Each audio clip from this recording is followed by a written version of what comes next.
Merry Christmas, Uncle Scrooge. Humbug! Oh, be merry, Uncle Scrooge.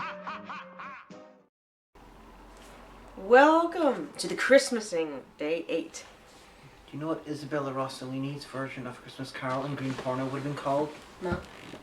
Ba-cum-bug. That's probably true. Yeah. That is actually probably true. So, we watched The Stingiest Man in Town, which is another Christmas Carol retread, and an animated one by Rankin-Bass, starring Walter Matthau as Scrooge and Tom Bosley as Jiminy Cricket. the framing device. He's Jiminy Cricket. I've noticed that a lot of Rankin-Bass. You're getting less and less accurate every time you say it. I am, no.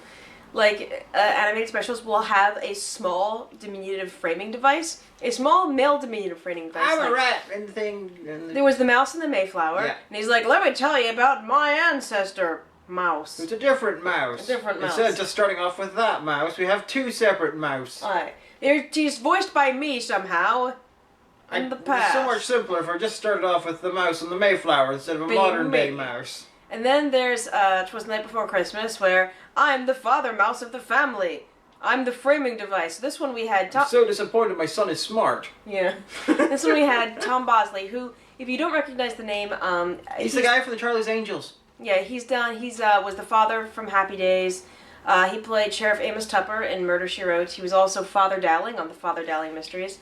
He passed away, I want to say maybe, 10 years ago? Oh, 10, 15 years ago? Angela Lansbury finally kill him? No, the actor passed away. But look him up on YouTube, because he has a really, really rich, deep voice. And I love his voice, so, you know. But, so... Well, apparently working for Rankin-Bass pays well then. And this is one of the ones they have contracted to an Eastern studio, because a lot of the women have vaguely anime eyes and look vaguely like late 70s, early 80s anime. And most characters have red hair because... I don't know if it's still the case, but I believe at the time it was usual code in anime to show if a character was Caucasian was to give them either blonde or red hair. So like half of London are gingers? Yeah. Like, London is more ginger than Dublin somehow? But yeah, so this is your bog standard boilerplate adaptation Except of it's got Jiminy Cricket. Except with Jiminy Cricket. And crap songs. Well, you always have to have the narrator, you know, because, like, you know, not that the narrator is actually a person, but in the actual Christmas Carol, it's told from a third-person omniscient perspective. And, like, but it's not like you already knew this about Scrooge, it's explaining about Scrooge. Yeah, you don't need that, though. No, you don't need that as a character, but I can see why a lot of adaptations have used it. Yeah, it just means they have less work to do. Yeah. In scripting. Yeah, but it even has the ubiquitous, everyone sings a song about Scrooge behind his back while he's walking through town. I think the Muppet Christmas Carol has that. Apparently Scrooge just has terrible hearing. Yeah. Well, that's like when we watched Amal and the Night Visitors in 5th grade. Basically, this kid that I knew, Seth, he raised his hand. He's like, wait a minute. So, Mr. Sell, our music teacher at the time, so she's standing there singing this big, huge song about how she wants to steal their gold and take it to feed her family.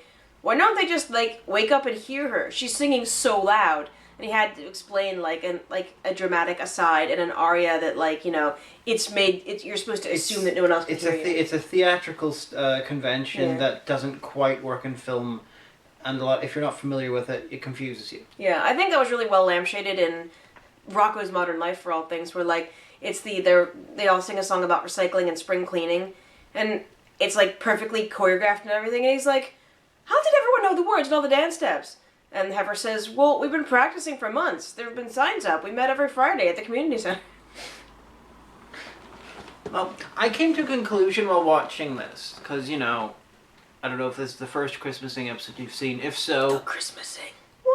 You know, good work. You avoided the earlier ones, so you've watched less Christmasing. I've only Go back and watch the other ones. $3 on YouTube in the past 5 years. Unless you make a new AdSense account, you're gonna have to make even less. I'm gonna do that before this gets posted, just in case the Grinch one does make it to IO9, and I'm like, 1,000 views, all for me. But basically, every time one of these Christmas things has a character that doesn't like Christmas, it's portrayed as deeply connect with character flaws, and they are made a better person by liking Christmas. No. And it's you can finish it's now. on Rebut. personal level, being someone who does not like Christmas, it doesn't make me any more kindly disposed to it, shall we say. But here's the thing, though. In both cases that you discussed, which was Ebenezer Scrooge and the Grinch, it was not that they disliked Christmas that made them a bad person. It was that they had significant character issues. Incidental to them was the dislike of Christmas. Yeah, but here's the thing.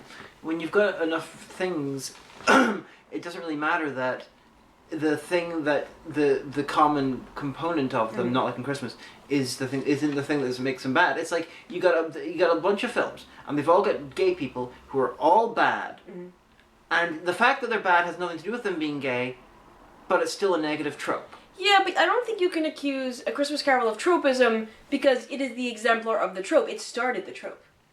You know? Yeah, I'm just talking about the actual that I have never seen anything Christmas, sort of a Christmas like thing like this that has ever portrayed a character who doesn't like Christmas well, or as a decent person. If or anyone or has an example to refute that, in the comments. or even a neutral character. It's always been a case. I'm neutral Ned. It is. This is my Christmas special. We're going to sit around and watch me fill tea bags, leaf by leaf. Ready, go. Christmas. Zap Brannigan lines about neutral people. Yeah. I wanna see someone do a title card for Neutral Ned's holiday special. I'm neutral Ned. Just someone who's neutral on the subject of Christmas, who doesn't really... who's neutral on the case of being good or bad, who's just not bad. I've never come across that. It would be genuinely interesting if it happened. I'm sure there probably are some examples you just haven't seen. Yeah. Because admittedly, you are not a wide purveyor of Christmas media. This is true. I've seen a decent amount, but I have not seen all of them. Like, people who don't like Christmas in Christmas media, I've noticed, are treated very much like atheists are in God's Not Dead. Except they don't get hit by cars. Yeah, but here's the thing. Again, I don't think you can apply it to A Christmas Carol because it literally started the thing. But again, remember how I was saying it always all comes back to the trauma? So for those of you who haven't read the book or are unfamiliar with A Christmas Carol, young Ebenezer Scrooge is sent off to boarding school because his parents were wealthy and that's just what you did at the time. And basically, during the Christmas holidays, they didn't care enough to actually bring him home. And so he was like, oh, well, I'll just, and he explains it to the Ghost of Christmas Past. Well, Christmas holiday was a time of solitude and reflection, time to get work done and get ahead. So you see the roots of his workaholic traits of, well, he'll just subsume himself in accounts and figures and numbers and studies to kind of suppress the emotions of having to confront the fact that his family doesn't care about him. And it does not that they don't care because he's already a bad person. He's not. He's a child. But see, so you have that incidental thing that maybe it always tainted his feelings towards Christmas a wee bit, and then his fiancée calls it off on Christmas Eve. And remember, he says to the spirit, no, don't make me remember. And the spirit says, you have to drink the cup to its bitter dregs. So it's obviously a trauma. It obviously causes him psychological distress. So basically, he has issues. He has issues around who he is, how he feels about the world, how he relates to the world, caring about his fellow man. However, incidental to those issues is Christmas. Well, that in itself is a negative trope. We warned you about the psychology last episode, so you've only yourself to blame if you're bored. That's a negative trope. And the Grinch live-action film goes into this sort of idea as well. The Grinch not liking Christmas because because of trauma. And it kind of indicates that people who don't like Christmas are damaged in some way, which is in itself pretty not very nice. I would disagree with you. Because there are we know that there are a lot of very damaged people who are like, oh, Christmas is grand. Yeah, but it's also... Most of America. The examples of people who don't like it are all being damaged. It's still a bad trope. I guess, but at the same time, like I said, you can't apply that to A Christmas Carol because it was its own new thing. I can't apply it to Christmas Carol. The argument that you're making is I can't apply it to Christmas Carol the book. I can apply it to the adaptations because they've chosen to change things and they've chosen to keep some things the same. Yeah, but there's some issues about you can't all of a sudden there are some things you can change with very little consequence, like in the Muppet Christmas Carol, to accommodate the Muppets Stettler and Waldorf, you have Marley Brothers. Yeah, but they there are some core things that you just can't change. Every moment in an adaptation, people have made a choice about what to keep and what to change. And the fact that those elements are kept... You're a lovely person except for the fact that you hate Christmas, Ebenezer. Ready to go. It's theoretically possible. Or just have him be a cunt without giving the sort of the trauma thing. Yes, you cannot have a Christmas Carol without having Ebenezer Scrooge be a bad person. It's impossible. That's the entire point of the story. Yeah. However, and the Grinch the same. Mm-hmm. I'm not saying take these things and intrinsically change them to make them something that inverts the trope. What I'm saying is that it would be nice if in the Christmas media there was stories which featured those sorts of characters that were not showing them as cunts. Fair play. You know? Actually, one idea... I think I'm being pretty reasonable, given how unreasonable I can usually be. That's true.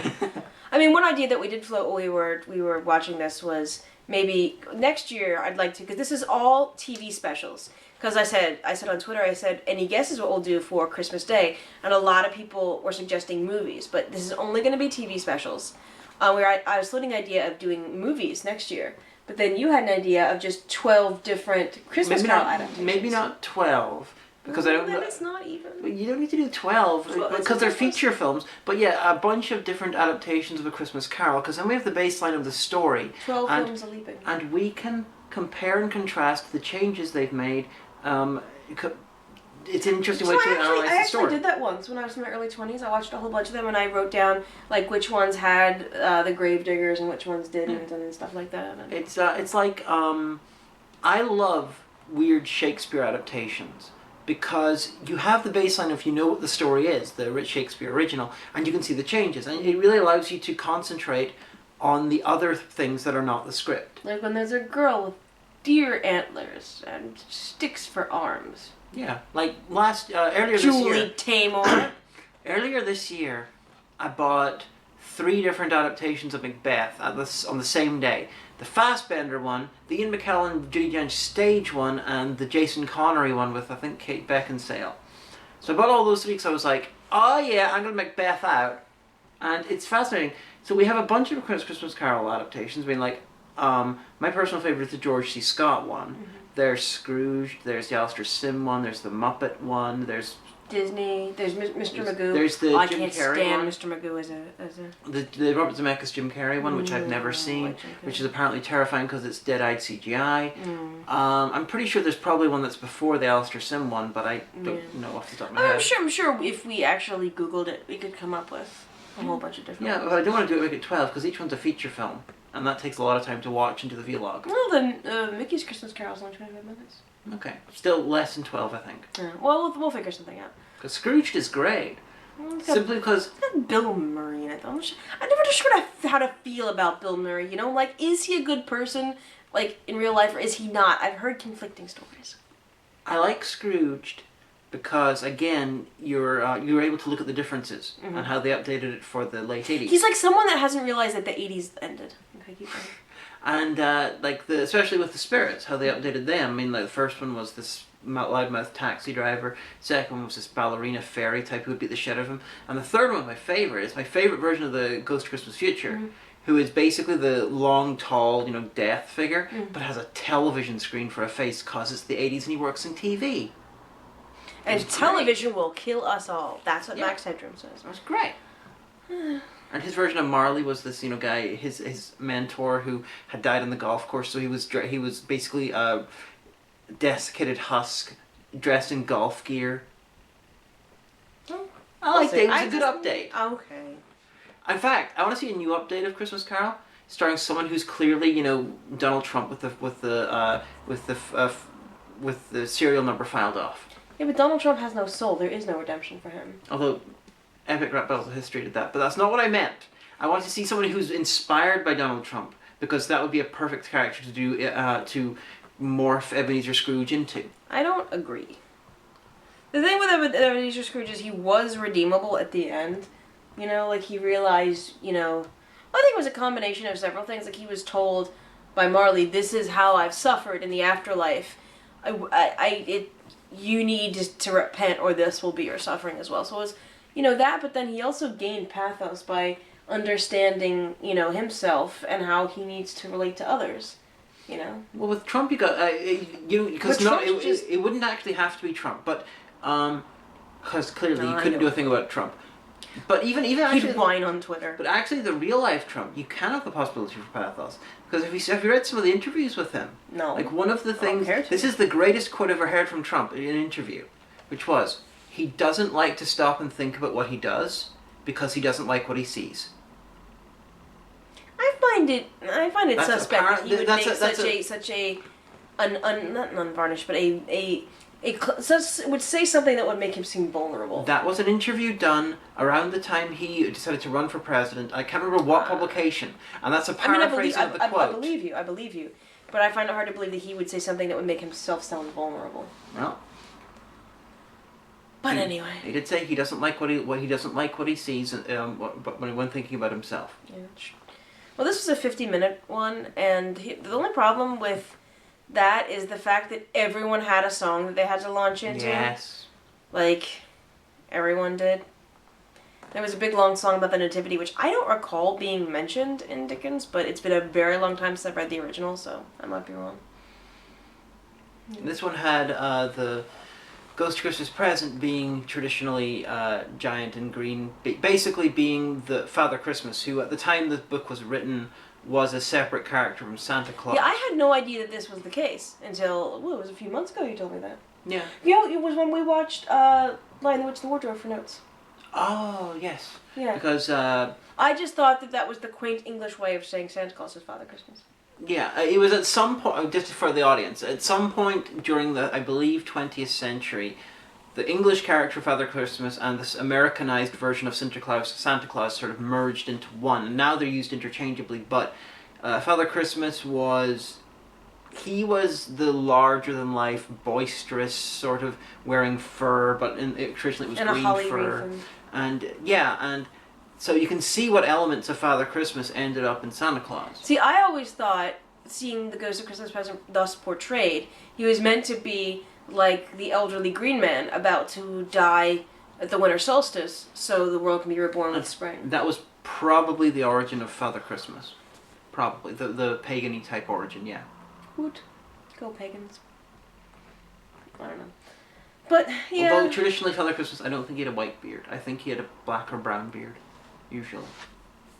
Because he was pigtish. Run around. Did you know Oh dear. that in Scotland, traditionally they're not seen very often these days, but there is actually a green-furred cryptid sort of Yeti type thing. The North European version. It apparently was believed in.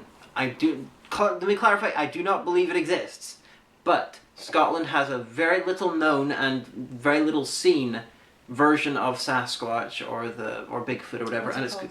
I can't remember the name, but it's got green fur. Oscar the Grouch. I think it's Scotland. It's UK somewhere. I know that in the Shetland Islands they got one going on up there. Like the Selkie or something like that. But anyway, so what did you think? What did you think of this one? Thought it was inferior to a lot of other Christmas carols. I mean, like you say before, Christmas Carol is the example of this sort of thing. It basically invented the modern day Western idea of Christmas. Yeah. Because it's only been like 150 since, it's not had much time to evolve out of that. That's true. So it is a very culturally very important sort of story for this time of year, because it set everything in stone. And it's always fascinating to see adaptations, to see what people change. We learned something. We learned something when we were at a wedding. Robin the Minion got married. Yes. And so we were at his wedding, and who was it? You who told us this? I can't Was remember it what you're Colin? talking about. That why is Robin Redbreast a symbol of Christmas in England? In the Oh UK? yeah, I mentioned that. Okay, I couldn't remember if it was you or if it was Mike that said it.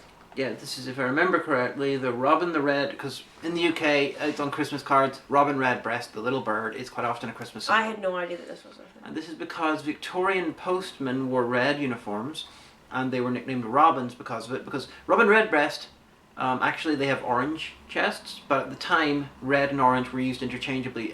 Orange hadn't evolved into its own colour yet. It actually was a distinct colour to our eyes, but the word orange wasn't ubiquitous. It was sometimes just called red. So these guys, the postmen, were nicknamed Robins because they'd read things like the bird and therefore that was connected with Christmas cards, which were usually mailed. So. I know. I didn't know this. It was a really cool little fact. At least, if I remember correctly. Bring it up at the Christmas table and you can take credit for it. As ever, whenever I'm bringing up facts of some sort, I have a bad memory, but I read a lot of trivia, a lot of stuff. So I could be wrong, or I could be on crosswires or something. So I think that's right. Tell me I'm wrong. If I'm wrong. So we only have like 10 minutes left on the SD card because I can see it making a little thing. So we're going to wrap this up. But we only have 4 more left. Oh no. 4 more left. You're going to make me watch one about an animated mouse, aren't you? Yeah. Like, I mean... It's terrible. We've already seen one about an animated mouse. Another one about an animated mouse. This is the best mouse. 2 ones with animated mice. Best mouse. So cruel. The best mouse. Why do you hate me? The ubiquitous mouse. Hate me? No. So, yeah. So, that's us. The Christmasing, day 8. And I hope you're enjoying this. People seem to be online, so that's cool. Yeah, you're complaining less about the amount of views you get. Well, I don't really complain. I mean, I have under 500 subscribers. I'm not really whinging because, like, I don't ever expect to make more than $5 off YouTube. That's, why I do other things to make money. Because I can't hack it on YouTube. Like work in a shop. I work in a shop, and I write ad copy sometimes, and there you go. So, honey, are you the stingiest Hagan in town? No. Okay. Yeah, that's true, because sometimes you buy me things. I do. You bought me a little pie. You did? It's got frosting on it. And she went out drinking and whoring, and I she said was she'd be not back at 6:30. drinking. No. And I was cooking No. tea, and she didn't come back till 2 hours later. That's not how it staggering happened. No, in. I was not staggering. No, what happened was some of my coworkers said, "Hey, we're going out for a pint after work. Do you want to come?" And I said, "Yeah." And I knew you were asleep, so I texted you, and I figured you didn't get my text because you were asleep, so I called you and woke you up to say, "Hi, I'm going out, to have a few drinks. It shouldn't be more than an hour or 2. And then you said, "Okay, you sleep more, I love you, goodbye," and hung up. And I figured you'd go back to sleep for a few hours, and then eventually, when I came home, I'd wake you up, and then, we'd make some dinner, either you would or I would. But then, I was still in the pub with my work coworkers, and she called me, she's like, "I woke up, you said you'd be home at 6:30, so I started cooking." Boo. And literally, I was only up shit, I'll be right there. I felt really bad about it. But I wasn't drunk, I only had 2 beers, so. She was drinking and whoring. I was not at Weatherspoons, whoring at Weatherspoons, the one up on the Diamond. Anyway, we love you, audience. We'll see you next episode.